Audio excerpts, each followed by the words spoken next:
मेरा नाम सोहन है और मेरी उम्र 27 साल है। मैं बहुत गरीब परिवार से था।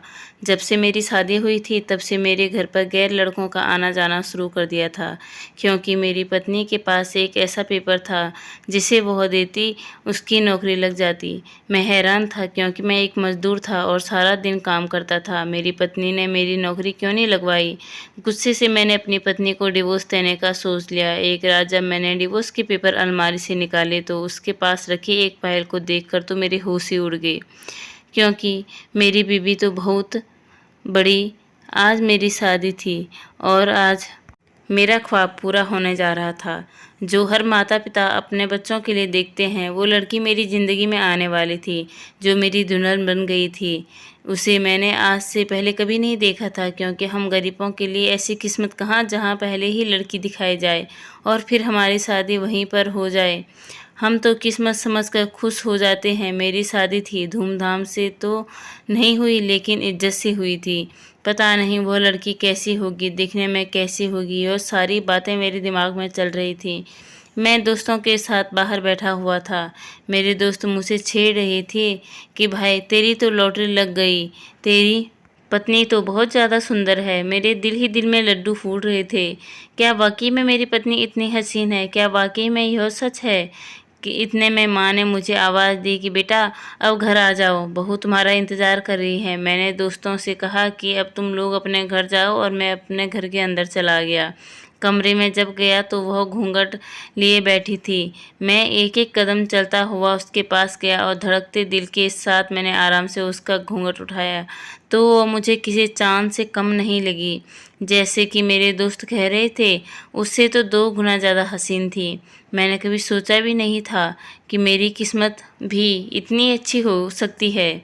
मैं अब इन्हीं ख्यालों में गुम था कि अचानक मेरी नज़र मेरी पत्नी के हाथों पर पड़ी। उसके हाथ में कुछ पेपर्स थे, जिसे देखकर मैं हैरान हो गया। मेरी पत्नी ने हाथ में क्या है? मैंने अपनी पत्नी से पूछा तो वह कहने लगी, यह वो कागज़ हैं जो मेरी माँ ने मुझे बचपन से दिया था, और यह मेरी मरी हुई माँ की आखिरी निशानी है जो मेरे पास है। फिर मैंने बात बदल दी, क्योंकि मैं नहीं चाहता था कि मेरी पत्नी को यह लगे कि मैं उस एक सकी किस्म के इंसान हूँ। और वैसे भी यह मेरी शादी की पहली रात थी। हम दोनों ने खाना खाया और ढेर सारी बातें की और फिर सो गए। लेकिन यह बात मेरे दिमाग में घूमती रही। सुबह हुई तो मैं रोज़ाना के जैसे ही काम पर चला गया, क्योंकि गरीब अगर एक दिन भी काम पर न जाए तो उसके लिए 2 वक्त की रोटी भी खाना मुश्किल हो जाता है। लेकिन शाम को जैसे ही घर वापस आता तो मुझे घर में अजीब सा माहौल महसूस होता। ऐसा मुझे लगा जैसे कि हमारे घर में बहुत सारे लोग आए थे। पूरे घर में अजीब सी बदबू फैली हुई थी। मैंने अपनी पत्नी से पूछा तो उसने चेहरे का रंग ही उड़ गया। वो भटकते हुए कहने लगी, नहीं, यहाँ तो कोई भी नहीं आया था। मैंने घर के चारों तरफ अपनी निगाह दौड़ाई। मुझे मेरे माता पिता कहीं भी नज़र नहीं आ रहे थे। मैंने अपनी पत्नी से पूछा कि वह कहाँ से चले गए हैं, तो वह कहने लगी कि आपके जाने के 2 घंटे बाद ही दूसरे शहर चले गए, और मुझे जाते हुए कह गए कि जब आप आएंगे तो उनको बता दूं कि आपकी दादी की तबीयत अचानक से ख़राब हो गई है, इसलिए उनको जाना पड़ा। मैंने हाथ मुँह धोए और मेरी पत्नी ने फिर खाना लगाया। खाना खाने के बाद हम लोग सो गए। सोते टाइम भी मेरे दिमाग में यही चल रहा, सब घूम रहा था। लेकिन मैंने इस बात को अपने दिमाग पर ज़्यादा सवार होने ही नहीं दिया, क्योंकि मेरी पत्नी का व्यवहार मेरे साथ बहुत अच्छा था। और मैं शक करता भी तो कैसे? मेरे पास तो कोई सबूत भी नहीं था। मैं बिना सबूत के इल्ज़ाम कैसे लगा सकता था कि यह तो गलत है। यह सोचते सोचते मेरी आँख कब लग गई मुझे पता ही नहीं चला। सुबह हुई तो मैंने काम पर जाने के लिए घर से निकला तो पास वाली पड़ोसन मुझे अजीब नज़रों से देख रही थी। मुझे सर से पाँव तक देखने लगी। उसकी नज़रें खाई जाने वाली थी। मैंने अपना दिमाग हटाया और इस बात पर ज़्यादा गौर नहीं दिया और आगे बढ़ गया। जैसे ही मैं गली में मुड़ा, वहाँ पे मोहल्ले की और एक औरत मुझे अजीब नज़रों से देख रही थी। यह सब मुझे ऐसे देख रहे थे कि जैसे बहुत ही बड़ा पाप कर लिया हो। अब सब आखिर ऐसा क्यों कर रहे थे, मुझे तो कुछ समझ नहीं आ रहा था, क्योंकि आज से पहले ऐसा कभी भी नहीं हुआ था।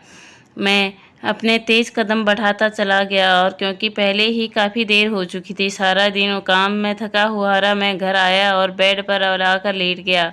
मेरी बीवी सामने बैठी थी और उसे मेरे आने का खबर ही नहीं थी कि मैं घर पर आ गया हूँ। वह वही कागज़ हाथ में लिए किसी गहरी सोच में डूबी हुई थी। मैं शादी की पहली रात उसके हाथ में मैंने उसे 1-2 आवाज़ें दी, लेकिन मेरी बातों का उस पर कोई असर नहीं हुआ और मैंने उसके कंधों को पकड़कर झटका तो एकदम वो चौंक कर खड़ी हो गई और कहने लगी कि आप कब आए? उसका चेहरा गम से पूरा डूबा हुआ था और वह मुझे मुझे देख रही थी जैसे उसने मुझे पहली बार देखा हो। दोनों कंधों को पकड़कर मैंने उसको चारपाई पर बैठाया और पूछा कि क्या कोई परेशानी है? तो मुझे बताओ। पहले तो वह 20-25 मिनट खामोश रही, फिर कहने लगी कि मुझे मेरी माँ की बहुत याद आ रही है क्योंकि वह कागज़ मुझे मेरी माँ ने ही दी है। तभी अभी यह सब बातें कर रहे थे कि अचानक पड़ोसन वाली आंटी हमारे घर आ गई। उनका क्या कहना था, वह तो पूरे मोहल्ले की खबर रखती थी और पड़ोसन मेरी पत्नी को अजीब नज़रों से देखती रही। मेरी अचानक वह मुझसे कहने लगी कि बेटा, पत्नी को अकेला घर में छोड़कर काम पे चले जाते हो, ज़रा ख्याल रखा करो, तुम्हारे माता पिता भी नहीं है और तुम काम पर चले जाते हो। पत्नी पीछे क्या करती है तुम्हें इस बात का खबर रखनी चाहिए। उनकी बात सुनकर मेरे तन बदन में आग लग गई क्योंकि वह मेरी पत्नी पर इल्ज़ाम लगा रही थी, मेरी पत्नी को गलत कह रही थी। मैं उनसे कुछ नहीं सकता था क्योंकि वह मुझसे बड़ी थी और वैसे भी अगर मैं कुछ कहता तो बदनामी मेरी पत्नी की ही होनी थी। 2-4 बातें करके वो घर चली गई। उसके जाते ही मेरी पत्नी कमरे से बाहर आकर मेरे पास बैठ गई। उसने मुझे खाना दिया, मैंने खाया और चारपाई पर लेट गया। पहले मोहल्ले वाली औरतें का मुझे अजीब नज़रों से देखा ना, फिर उनकी ऐसी बातें मुझे शक में डालती जा रही थी। क्या सच में मेरी पत्नी सही लड़की नहीं थी कि जब मैं घर पर नहीं होता तो वह गैर लड़कों को घर बुलाती थी। सुबह उठ के मैं बिना खाना खाए काम पर चला गया क्योंकि मेरा दिल कुछ भी खाने को नहीं कर रहा था। वह कहते हैं ना, जब इंसान का दिमागी सुकून न हो तो उसको कुछ भी खाना पीने का दिल नहीं करता है। आधा दिन मैं काम पर काम करता रहा, लेकिन भूख की वजह से मेरी तबीयत खराब होती जा रही थी और अचानक से मैं बेहोश हो गया। तो मुझे काम से छुट्टी मिल गई और मैं घर वापस आया। जैसे ही मैं घर के बाहर पहुंचा तो दरवाजे पर बहुत से जवान लड़कों की लाइन लगी हुई थी। मैं आगे नहीं बढ़ा और वहीं खड़ा होकर देखने लग गया कि यह सब मेरे घर से बाहर क्या कर रहे हैं। वह बारी बारी अंदर जा रहे थे। एक लड़का अंदर जाता और तकरीब आधा घंटे बाद वापस आता, लेकिन जब वह आता तो उसके चेहरे पर एक अजीब सी चमक होती और वह बहुत खुश होता। मेरी समझ में यह नहीं आ रहा था कि आखिर यह सब हो क्या रहा है। मेरे सर पर आसमान टूट पड़ा। मैं लड़कों से पूछने लगा कि वह कह देते कि अंदर जो लड़की बैठी है उसके पास एक जादुई कागज़ है जिससे हमारी ज़िंदगी बदल गई। उनमें से कोई भी मुझे नहीं जानता था और उनको नहीं पता था कि वो अंदर जिस लड़की के पास जा रहे हैं वह मेरी पत्नी है। मैं घर के बाहर खड़ा सब नज़ारा देख रहा था। अब सब लड़के जा चुके थे, लेकिन आने वाले 2 लड़कों की बात सुनकर तो मेरे पैरों तले ज़मीन ही निकल गई। मैं सोच भी नहीं सकता था कि मेरी पत्नी ऐसे निकलेगी और मेरी पत्नी ऐसा घटिया काम भी कर सकती है। क्या वह जो लड़के बात कर रहे थे सच भी थी या फिर वह लड़के झूठ बोल रहे थे? लेकिन वह झूठ बोलकर क्या करेंगे, वो तो मुझे जानते तक नहीं। 3 घंटे बाद सब चले गए। दिल तो कर रहा था कि अभी जाकर अपनी पत्नी के गाल पर एक जोरदार थप्पड़ मारूं और उससे पूछूं कि मेरी मोहब्बत में क्या कमी रह गई कि तुमने ऐसा काम किया और मेरे जाने के बाद तुम यह सब क्यों करती हो। लेकिन मैं ऐसा भी नहीं कर सकता था क्योंकि मेरी अभी-अभी नई शादी हुई थी। सारे मोहल्ले वाले क्या सोचते कि मैं अपनी पत्नी से क्यों झगड़ा कर रहा हूँ। मैं चुपचाप घर जाकर चारपाई पर बैठ गया। मेरे दिल में हज़ारों सवाल उठ रहे थे, लेकिन उनका जवाब मैं कैसे अपनी पत्नी से पूछ सकता था? अगर मैं अपनी पत्नी से यह कहता कि तुम मेरे घर से जाने के बाद गलत काम करती हो, मेरे पीठ पीछे ऐसी घटिया हरकत करती है, तो वो मुझे छोड़कर भी जा सकती थी। क्योंकि मेरी अभी नई-नई शादी हुई थी और पत्नी से ऐसे सवाल करना सही नहीं था, लेकिन मैं करता भी तो क्या करता? मैं काफ़ी परेशान हो गया। मैं इन्हीं सोचों में बैठा रहता कि पत्नी की आवाज़ आई, सुनिए, पानी तो पी लें, कब से खड़ी हूँ। मैंने पानी का गिलास पकड़ा और पानी पीकर लेट गया। पत्नी मेरे पास बैठी और मेरे माथे पर अपना हाथ रखकर कहने लगी कि कहीं आपको बुखार तो नहीं? आपकी तबीयत खराब लग रही है। मैं अपनी पत्नी की आंखें फाड़ कर देख रहा था, उसकी मासूम शक्ल पर यकीन करता या फिर जो सब कुछ मैंने अपनी आंखों से देखा था, वो जो लड़की बातें मैंने सुनी, उन पर यकीन करता। मुझे कुछ समझ में नहीं आ रहा था। मेरी पत्नी ऐसे मेरे लिए खाना लेकर आई और मुझे प्यार से कहने लगी, देखिए, आज मैंने भिंडी बनाई है, आपको बहुत पसंद है ना? मैंने रूखे अंदाज से कहा कि मुझे भूख नहीं है, मेरा दिल नहीं कर रहा, कुछ खाने को बाद में खा लूँगा।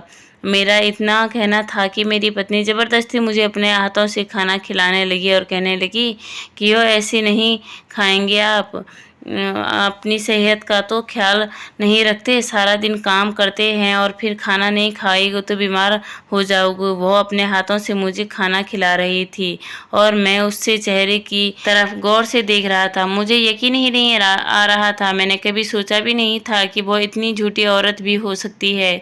मेरे सामने कुछ और होती और मेरे पीठ पीछे कुछ और होती है, लेकिन उसके चेहरे की मासूमियत देखकर मेरा दिल नहीं मानता कि मेरी पत्नी ऐसा काम करेगी। मैंने अपनी पत्नी के हाथों खाना तो खा लिया, लेकिन मुझे यकीन ही नहीं हो रहा था, मेरा दिल नहीं मान रहा था। मेरे दिल में कहीं न कहीं शक की चिंगारी जली हुई थी। मैं दिमाग में प्लान बनाने लगा, कैसे अपनी पत्नी को रंगे हाथों पकड़ा जाए, कैसे अपनी पत्नी का राज फांस करूं।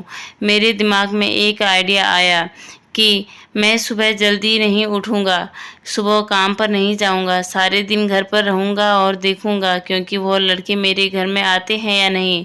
सुबह हुई तो मैं जानबूझकर लेटे ही रहा। मेरी पत्नी उठी, नहा धोकर फिर पूजा करने लगी। उसको पूजा करते देख मैं सोचने लगा कि वो इतनी अच्छी लड़की है, व्रत रखती है, पूजा करती है, तो वह ऐसा काम क्यों करेगी? लेकिन मेरी आँखों में ने जो देखा था वह तो झूठ नहीं था। मैंने खुद देखा था कि एक लड़का 30 मिनट अंदर रहता और फिर वह चल जाता। फिर उस पड़ोसन का घर में आकर ताने कसना, वो भी ठीक नहीं था। मेरे दिमाग की सोचों की आंधी चल रही थी।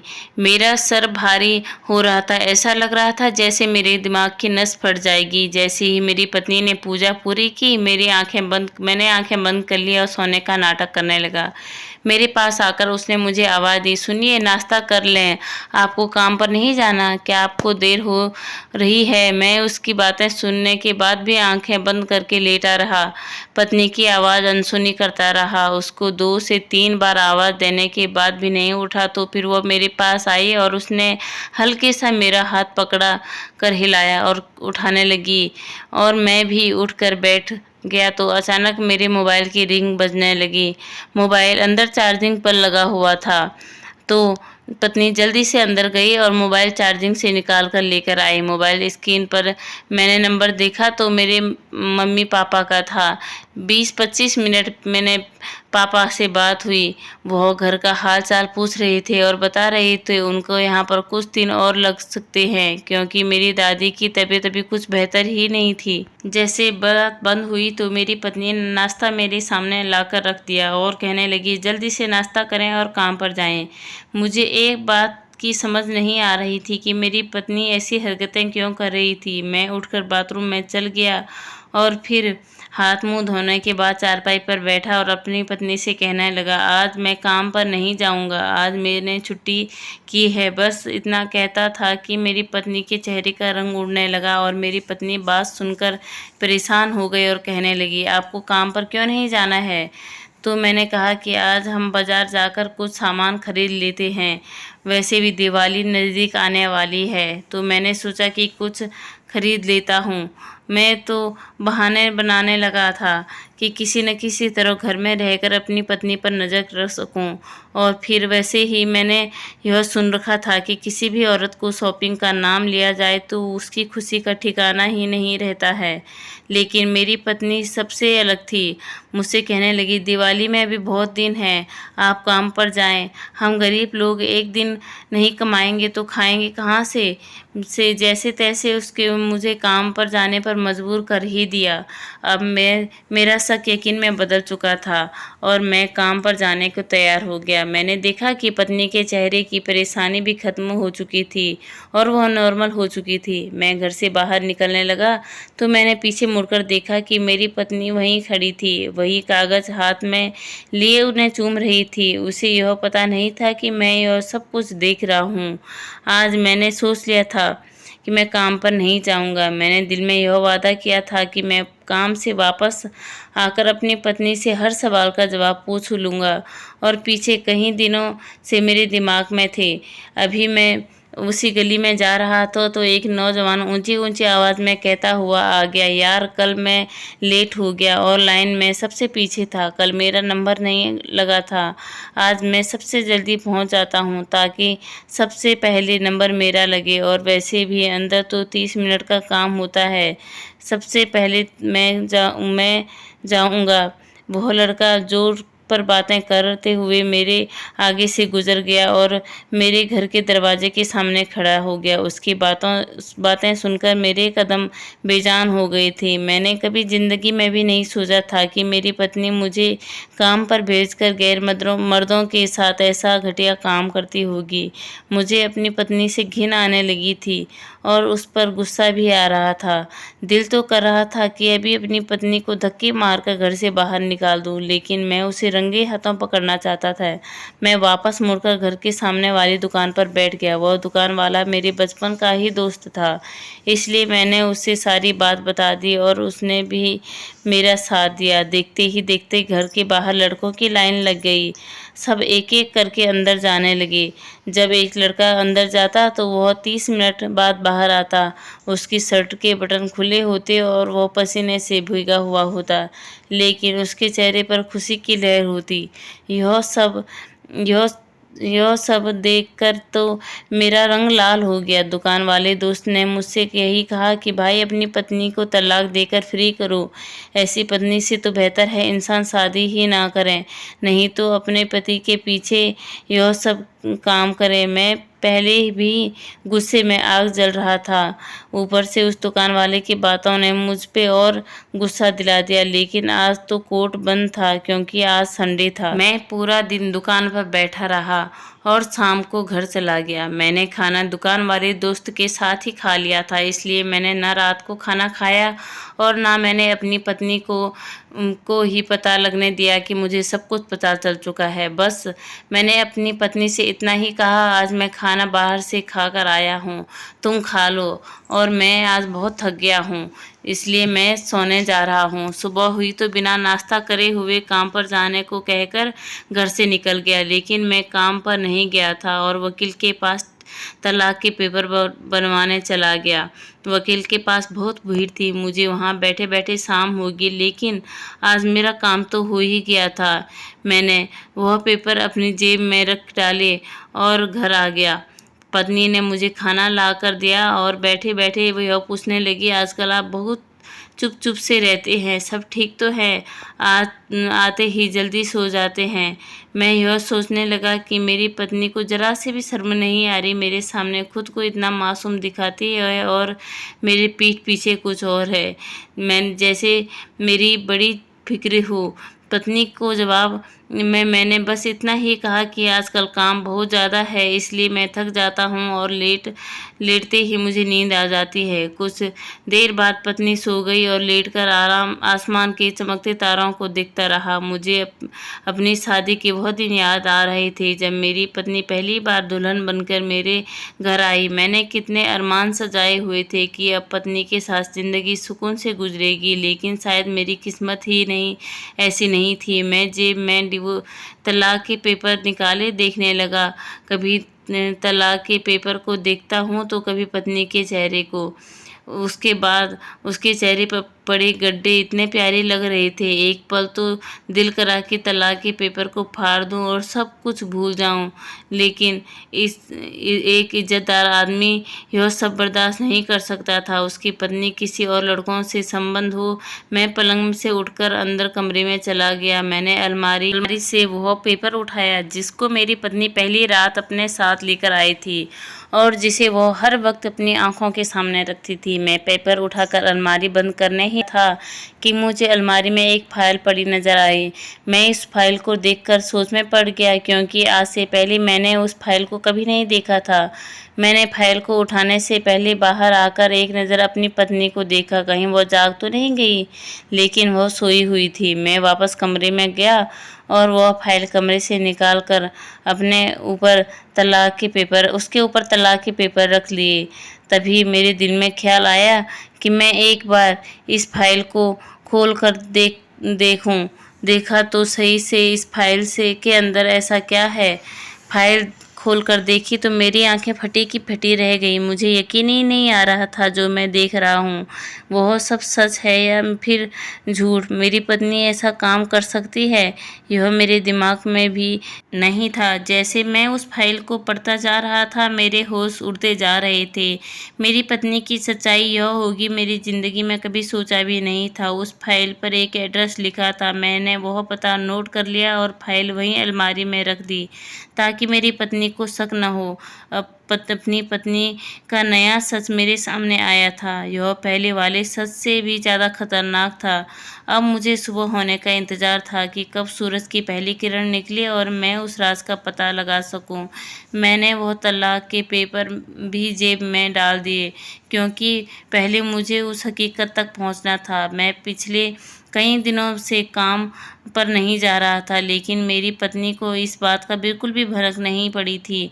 सारी रात मैं इन्हीं सोचों में घूम रहा था। कब सुबह पक्षियों की आवाज़ मेरे कानों में पड़ी पता ही नहीं चला। मैं पत्नी से उठने से पहले हाथ मुंह धोकर घर से निकल चला। मैंने कई रिक्शे वालों को एड्रेस दिखाए तो उन्हें समझ में नहीं आया। एक रिक्शा में एक बूढ़े आदमी उतरे तो मैंने उनसे पूछा, जिसे देखकर वो कहने लगे, बेटा मुझे पता है यह कहाँ पर है और मैं अभी अभी इसी पते से होकर आया हूँ। मेरा बेटा इसी जगह पर नौकरी करता है। उन्होंने मुझे वहाँ तक पहुँचाने का रास्ता बताया और मैं पूछता हुआ वहाँ तक पहुँच गया। मेरे सामने कोई घर नहीं था, बल्कि यह तो बहुत बड़ी फैक्ट्री थी। बल्कि मुझे यह देखकर बहुत हैरानी हुई, मेरी पत्नी का नाम लिखा हुआ था। फिर मैंने सोचा कि मेरी पत्नी के नाम जैसे हजारों औरतें होगी, लेकिन उस नाम के साथ मेरी पत्नी की तस्वीर भी लगी थी। मैं अंदर चला गया। सामने का ऑफिस था। मैंने सोचा अंदर जाकर पता करता हूँ।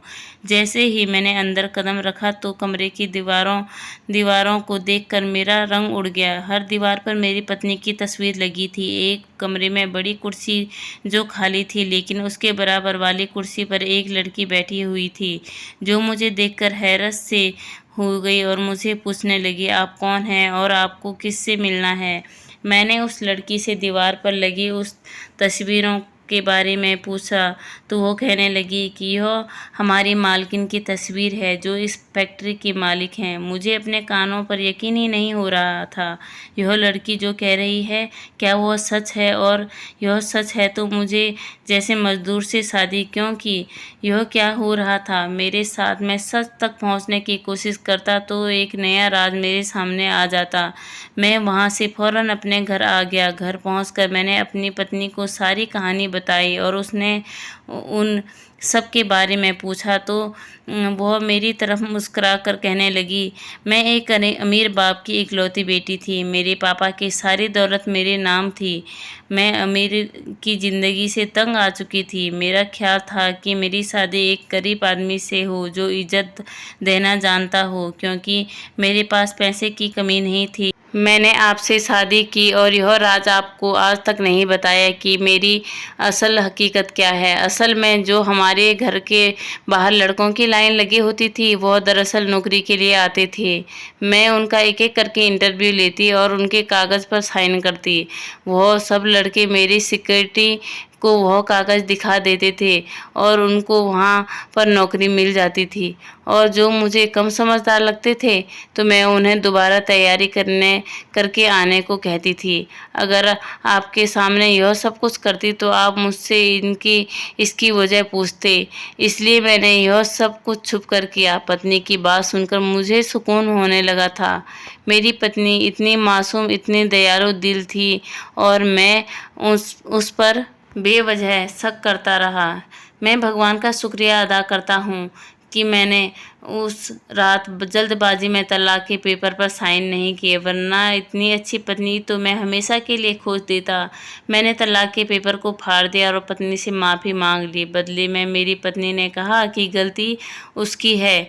अगर वह शुरू से सब कुछ सच सच बता देती तो तुम्हारी सोच इस तरफ जाती ही नहीं। लेकिन उसे सबसे पहले मुझे सबक मिला, आधा सच बहुत खतरनाक होता है। हमेशा पूरी तहकीकात जानने के बाद ही कोई फैसला लेना चाहिए, वरना पछताने के सिवा कुछ हाथ नहीं आता। आज मैं अपनी पत्नी के साथ खुशहाल ज़िंदगी गुजार रहा हूँ। मैं अभी भी मजदूरी ही करता हूँ, क्योंकि अगर मेरी पत्नी को मेहनत करने वाला पति चाहिए था तो उसकी मासूम दिल पत्नी के लिए मैं यह सब कुछ करने को भी तैयार था। वो अलग बात है कि मेरी पत्नी ने वह फैक्ट्री खरीद ली और मैं उस फैक्ट्री का मालिक था, लेकिन मैं फिर भी मजदूरों के साथ मेहनत पर लगा रहता था। मेरी पत्नी ने अपना फ़र्ज़ पूरा किया और मैं उसकी ख्वाहिश पूरी कर रहा हूँ। इस कहानी का मकसद आप लोगों को यह बताना है कि आप लोग अपनी पत्नियों पर बिना वजह शक ना किया करें, क्योंकि दिमाग है जो हंसते मुस्कुराते चेहरे को भांप जाता है। क्योंकि बड़ा कदम उठाने से पहले अपनी पत्नी से एक बार ज़रूर पूरा सच जान लिया करें। क्या मेरी पत्नी ने मुझसे सच छुपाकर सही किया था? क्या मुझे उसी दिन अपनी पत्नी को तलाक दे देना चाहिए था, जिस रोज़ मैंने लड़कों को घर के बाहर देखा था? कि मैंने पूरा सच जानने के बाद अपनी पत्नी से माफ़ी मांग कर सही किया, या फिर मुझे सारा इल्ज़ाम अपनी पत्नी के सर पर डाल देना चाहिए था और सारी ज़िंदगी मुझे इस बात का ताना मारते रहना था ताकि वह मुझसे दबकर रहे? दोस्तों, उम्मीद करती हूँ आपको हमारी कहानी पसंद आई होगी। कहानी पसंद आई तो वीडियो को लाइक करें और चैनल पर नए हैं तो चैनल को सब्सक्राइब करें। और हाँ, बेल आइकन दबाना बिल्कुल भी ना भूलें, ताकि आने वाली अगली अपडेट सबसे पहले आप तक पहुँचे। धन्यवाद।